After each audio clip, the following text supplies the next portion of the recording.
The 17th India-Russia Annual Summit is about to conclude. Prime Minister and President Putin had very substantive discussions throughout the course of this morning and afternoon. You have just heard their press statements. Prime Minister is now hosting President Putin for a lunch, and as you can see, all of us have foregone our lunch to come and brief you. But it's a pleasure to have with us today Foreign Secretary Dr. S. Jaishankar, our Ambassador to Moscow, Ambassador Pankaj Saran, and Joint Secretary Eurasia, Sri G.V. Srinivas, to brief you on the important discussions that were held today, on the very substantive and large number of agreements that were concluded today as part of the India-Russia Annual Summit. Foreign Secretary is going to make an opening statement which will cover the broad aspects of the discussions today, and thereafter we'll open up to a Q&A. With that, thank you. Is this on? Okay. Good afternoon, and thank you for coming for this press briefing. As the spokesperson pointed out, we are just concluding the summit, and we've had 2 hours of talks between Prime Minister and President Putin, which were very productive. You heard the statements by the Prime Minister and the President. They spoke for themselves. We also had 16 agreements and 3 announcements, and I'll just speak a little bit about that. We've released a joint statement. I suspect many of you would not have had the time to read it. So again, allow me to say a few words on particular subjects of interest there. Let me begin with the talks. I think I'm essentially summarizing the points of interest to the media in the talks. I think from our side, the Prime Minister expressed appreciation for the strong statements of support and sympathy we got from Russia after the Uri attack. He recognized the personal role of President Putin in the building of India-Russia relations over the last 2 decades. And he said that actually this relationship is so strong, so deep, that we are responding together organically to international developments and changes. The message in a way was that we used the term special and privileged strategic partnership, but the message really was that we saw Russia as more than a partner, as a friend. And the sense of the meeting was that the relationship has really recorded very substantial progress in the last 9 months in different sectors, and some of those are reflected in the joint statement and the agreements. On his part, President Putin, he agreed with all of this and noted specifically the progress in energy, where, as you know, we made very substantial investments in the last 4 months, in business, in defense cooperation, and both leaders actually also noted that the high-level exchanges between us had been very strong, continuous, very helpful in taking the relationship forward. There was some discussion on the 70th year of diplomatic relations that will be marking next year, a sort of a calendar of activities for that. A lot of the discussions were focused on 4 or 5 priority areas, because again, please bear in mind the discussions are still ongoing. Some of it was on military technical cooperation, the S-400 system, the 1135.6 frigates, the progress in the Ka-2260 helicopters. There were 2 new proposals on which we agreed, reflected again in the joint statement, about a military technical conference to be held between the 2 countries, an industrial conference, as well as a science and technology committee in that area. the developments on the civil nuclear energy side were reviewed in some detail, and again, I think the events you saw at the press conference spoke for themselves. The KK2 coming on stream, the foundation, the concrete pouring for KK3 and 4. We have discussions underway on KK5 and 6, which are progressing. PM particularly expressed support for the expressed appreciation for the support that Russia has given us on the NSG issue in the context of civil nuclear energy development in this country. The delegation level talks spent more time on economic issues, particularly on the energy sector. Now, apart from the sort of summary of the talks, on the joint statement itself, I just want to point out to you that the joint statement underlines the long-standing mutual trust between the two countries, characterized by unmatched reciprocal support to each other's core interests and unique people-to-people affinities. It reaffirms the special and privileged strategic partnership, notes the commonality of positions on important issues, including war on terrorism, underlines our appreciation for Russia's unequivocal condemnation of the terrorist attack on the army base in Uri. Then it reviews the progress of the what was agreed to in the annual summits of 2014 and 2015, walks us down various elements of that, the economic issues, the commercial trade, investment issues, the transport corridor, the CEO's meeting, the National Infrastructure Investment Fund, the civil nuclear issues, as I mentioned, the regional cooperation areas like health, space, defense, security, and people-to-people ties. On the specific issue of terrorism, again, I underline to you that the leaders strongly condemned terrorism in all its forms and manifestation, emphasized the necessity for comprehensive international collaboration to ensure its eradication. They stressed the need to deny safe havens to terrorists and counter the spread of terrorist ideology, stop recruitment, prevent travel of terrorists, strengthen border management, and essentially have an international legal regime built on the principle of zero tolerance for direct or indirect support of terrorism. On the agreements, again, most of you are familiar because the substance of the agreements were read out to you, but I do want to make one very important broad point, which is that if there was an area where India-Russia relations in the past had not done as well as others, it was in the economic cooperation.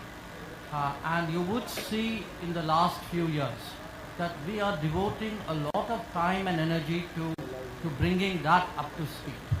So what you saw before you were big investment agreements, and these are cross investments. You have India investing in oil fields, Russia investing in refineries in India, areas like smart city, shipbuilding, gas pipeline, training, and even in defense now, the Make in India expressing itself through the JV on the helicopter, the K-2260 helicopter. So overall, the readout I have for you today is really a very strong relationship, a time-tested relationship, and as we speak, the Prime Minister and President are meeting on a one-on-one on lunch to discuss regional and international issues. So again, our agreed positions on many of them are captured in the joint statement. At the moment, of course, the focus of my briefing for you is on bilateral cooperation. I don't know if the ambassador would like to add anything more, but we'd be happy to take your questions. The floor is now open for questions. Please identify yourself before you ask the question. Ashish. Foreign Secretary, this is Ashish from ABP News. Sir, Prime Minister's statement categorically states, we deeply appreciate understanding and support of our actions to fight cross-border terror. Could you please elaborate, sir, was this in response to a firm support extended by President Putin in the meeting with Prime Minister on surgical strikes carried out by India recently? What I would do, I can do even better than that. I can read you the operative sentence of the joint statement, which is Indian side expressed its appreciation for Russia's unequivocal condemnation of the terrorist attack on the army base in Uri. You're all familiar with the subsequent statements which senior Russian officials have issued. I think their position on this matter is very clear. Their position on terrorism is very clear. It is again captured by a very lengthy paragraph in the joint statement. I think if you put 2, 2 and 2 together, you'll get the desired number.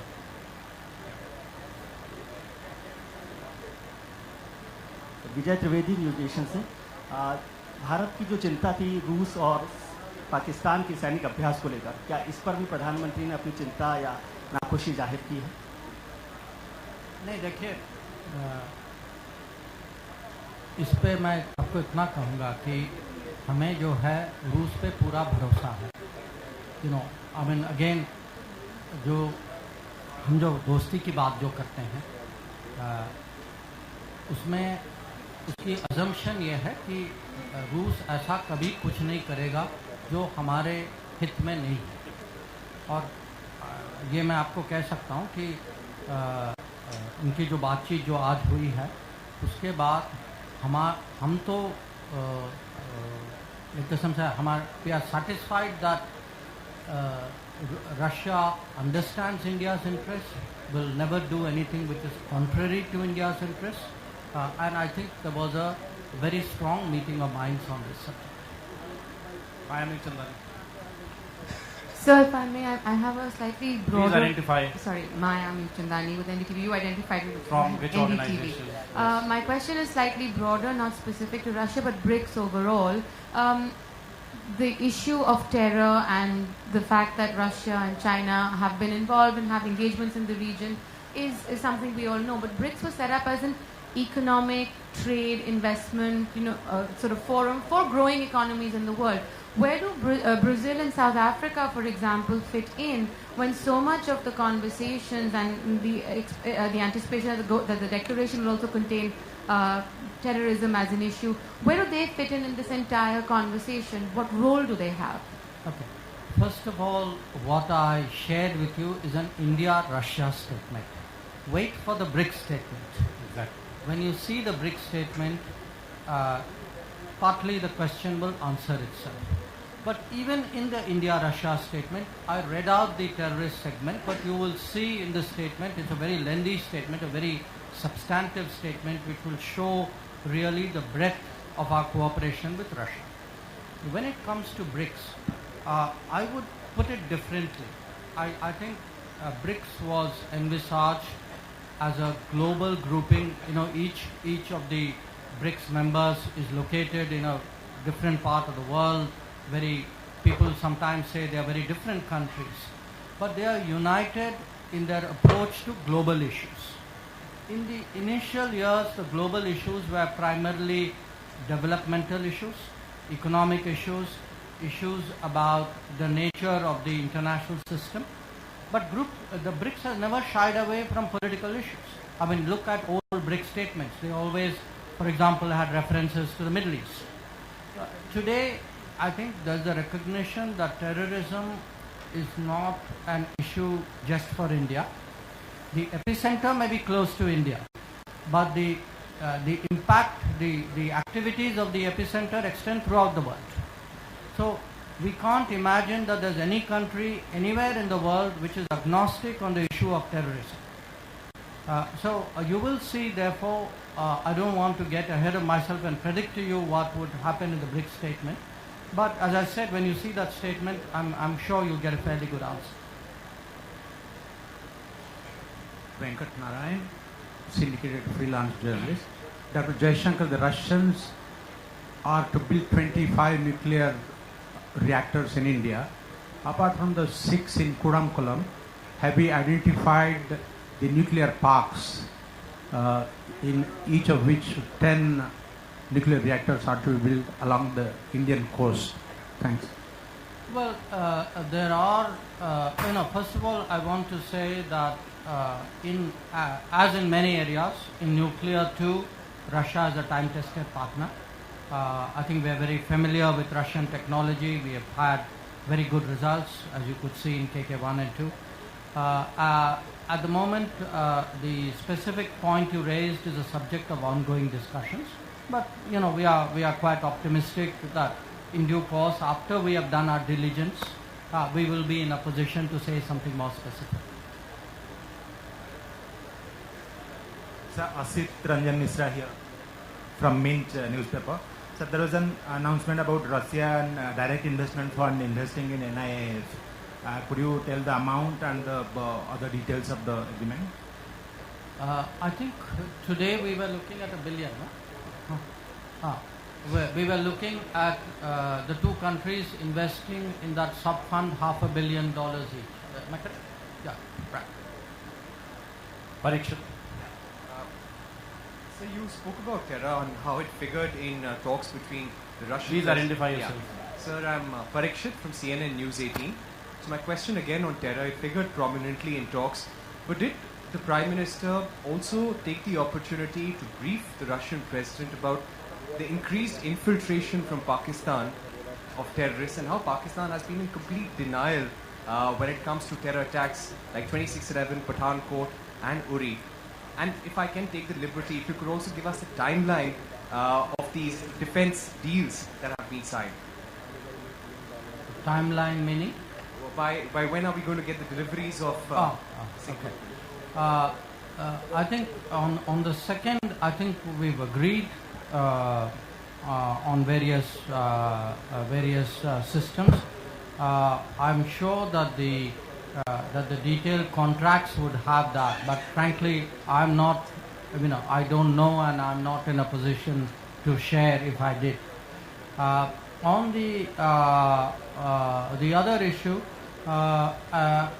look, the restricted talks did cover Uri and the support that Russia has given us, particularly post Uri. But a more detailed conversation between the Prime Minister and the President on various issues, including the what are the driving forces of terrorism in the world, that is probably taking place as we speak. Sir, this is Mahmood Nawaz from Mustaqbil. I want to know that to make new inroads in the field of economic cooperation, apart from the cross investment... We are, what you are seeing now are really big steps in Russia and India investing in each other. The scale of investments that we saw announced today, whether it was in the refinery project or whether it is in the oil field, this is unprecedented. Okay? Other than the energy bridge, and by the way, we are looking to ramp this up further. Now, other than the energy bridge, and the energy bridge also includes solar investments, solar projects, as well as nuclear projects. So you put it together, that's a pretty impressive portfolio out there. Other than the energy side, for example, where we are looking to progress the green corridor, which will allow sort of firms companies which are cleared to export to each other in a smoother manner.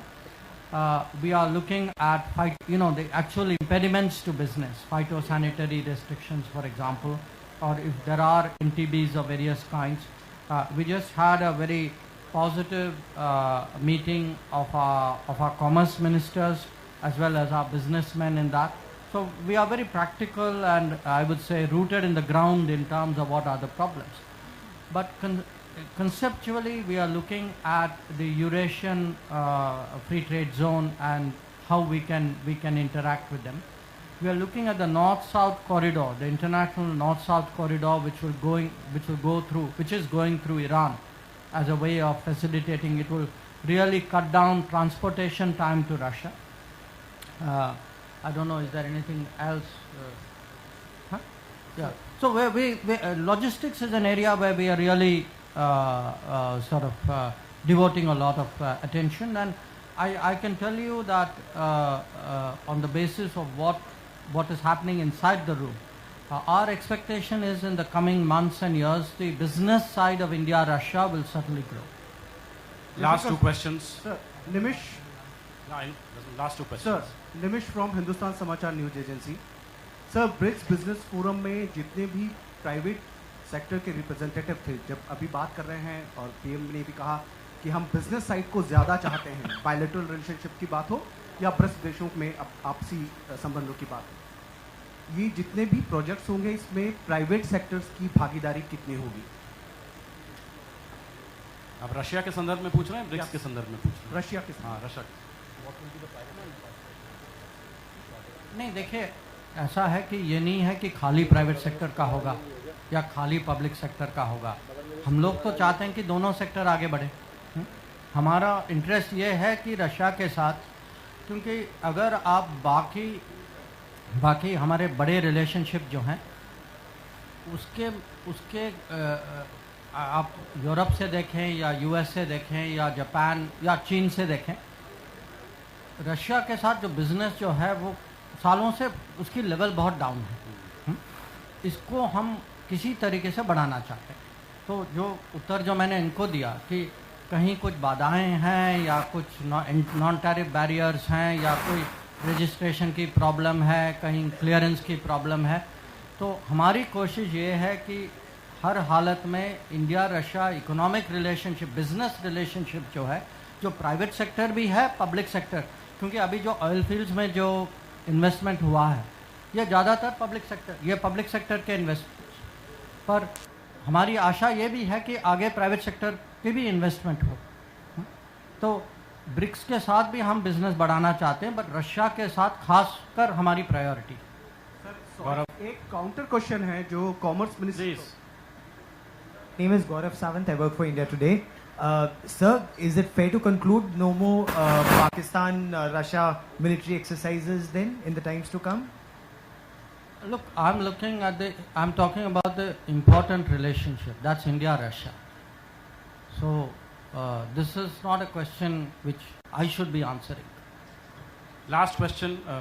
Sir, I'm Kalol Bhattacharjee from The Hindu.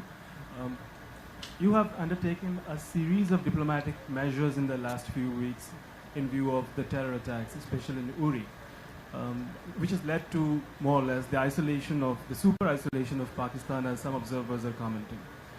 Did this particular phase of diplomatic initiative that you undertook come up for discussion? And were there any suggestions from the Russian side about engaging or disengaging from Pakistan?